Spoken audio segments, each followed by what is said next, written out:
Il y a un FOMO institutionnel indéniable hein, et il est invisible. La plupart des gens ne se rendent pas compte du tout de ce qui est en train de se passer. Je vais te l'expliquer dans cette vidéo parce que c'est vraiment important à comprendre pour la suite des événements et pour le futur bull run qui arrive les gars. Et oui, parce qu'il faut commencer à en parler. Ça arrive. Hein. Pense à mettre un petit pouce bleu. Abonne-toi à la chaîne si t'es pas abonné. Je te rappelle que tu peux me soutenir en allant sur patreon.com/makertronic. Hein, tu vas voir mes vidéos exclusives sur le minage de crypto-monnaies.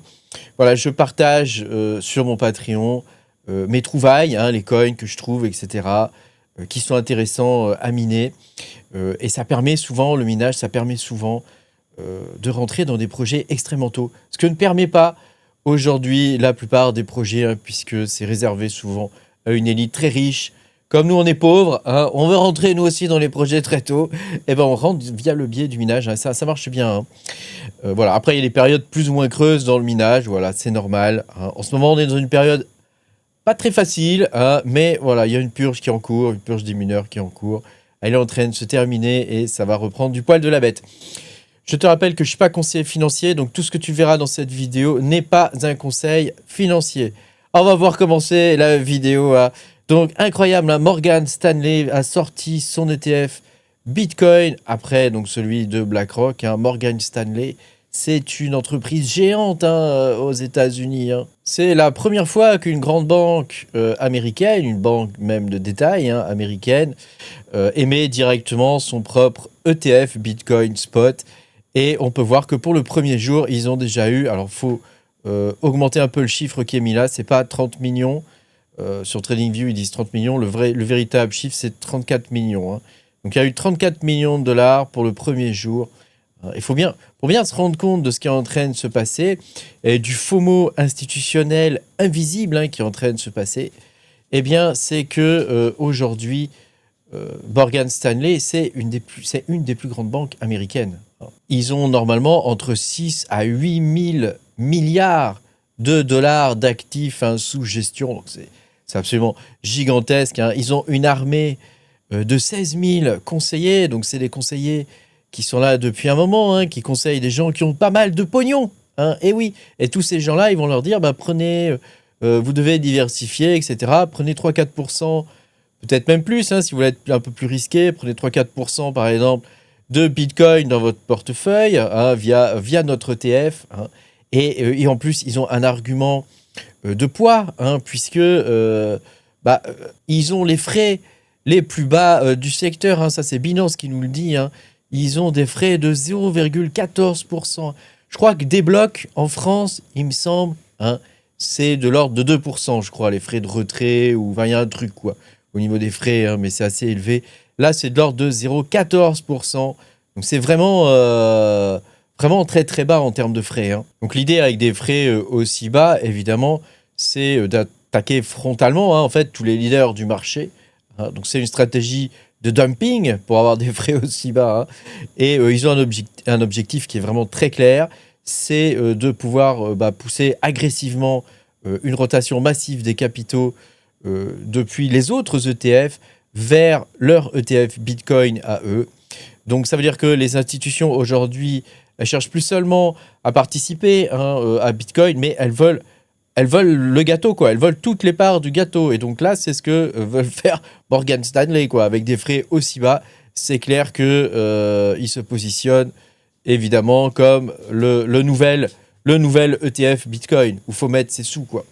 Alors, ils ont une force de frappe énorme, hein, parce qu'avec 16 000 conseillers financiers, là, ce sont des vrais conseillers financiers. Hein. Moi, je ne suis pas un conseiller financier, eux, oui. Donc là, ce sont des vrais conseillers financiers. Ils sont 16 000.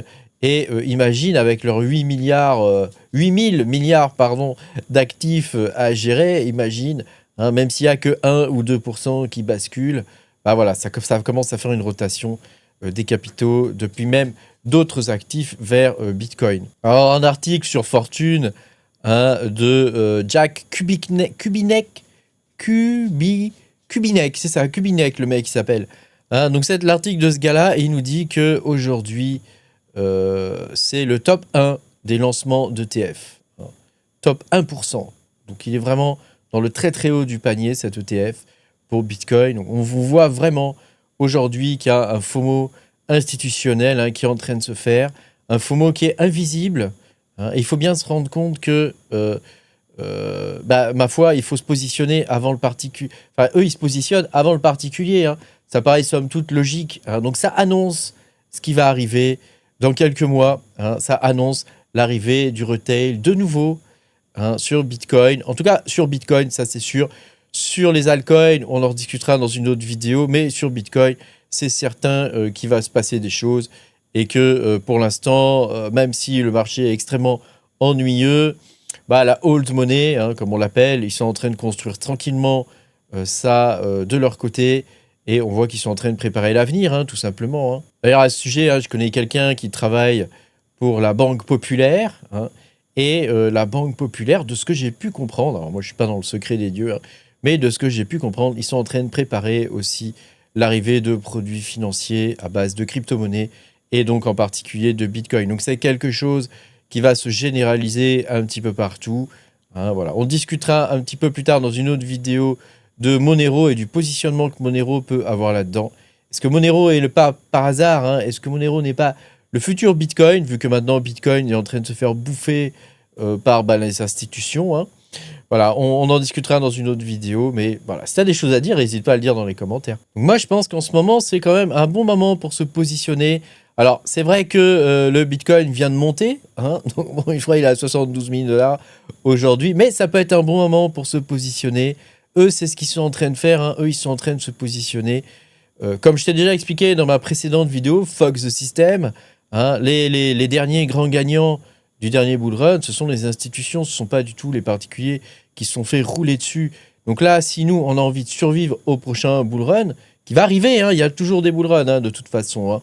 C'est quelque chose qui est inscrit, si tu veux. Donc, alors, si on veut vraiment survivre au prochain bull run et pas se faire rouler dessus comme au dernier, voilà, je pense que c'est important quand même de se positionner sur Bitcoin. Morgan Stanley, aujourd'hui, il recommande jusqu'à 4% d'allocation Bitcoin à ses clients fortunés.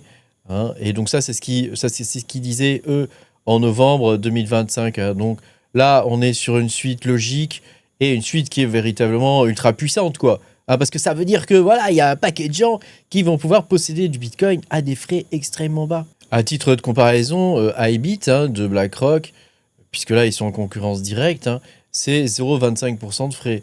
Là, on est sur 0,14. Donc, tu te rends compte que c'est quasiment la moitié. Donc là, il faut bien se rendre compte que les whales et la finance traditionnelle, ils nous laissent en fait une dernière petite fenêtre pour rentrer avant que le prix explose en vrai. Donc moi, je pense que c'est quelque chose qui va arriver dans les prochains mois. Évidemment, la machine met toujours du temps à se remettre en route, surtout après le bear market qu'on vient de vivre. Ça a été un bear market assez compliqué. Et puis, je ne sais pas si tu as vu les histoires, la macroéconomie en ce moment et la géopolitique est vraiment pas bonne. Bon, je ne vois pas épiloguer 3 heures. En tout cas, t'as vu qu'il demandait un paiement. Alors, je ne sais pas si ça tient toujours, mais en tout cas, il demandait un paiement. Alors, soit en Bitcoin, soit en crypto-monnaie, sans trop préciser, probablement des stablecoins, mais il demandait un paiement jusqu'à 2 millions de $. C'était $1 le baril. Alors, il y en a qui voient un passage du pétrodollar vers le Bitcoin, vers le pétro-Bitcoin. Moi, j'ai envie de te dire que c'est toujours une équivalence en dollars derrière. Donc, voilà, peut-être que les États-Unis sont contents à partir du moment où il y a une équivalence en dollars, peu importe comment elle est faite. Donc après, moi, après, j'en sais rien, mais on verra. Mais c'est plutôt bullish quand même, le fait qu'on parle, même juste le fait de parler de Bitcoin à ce niveau-là et des crypto-monnaies, ça peut être véritablement intéressant pour nous et ça commence à préparer le terrain du prochain bull run. Merci d'avoir regardé, les gars, cette vidéo. Pense à mettre un petit pouce bleu, abonne-toi à la chaîne et je te dis à bientôt pour de nouvelles aventures. Ciao, ciao!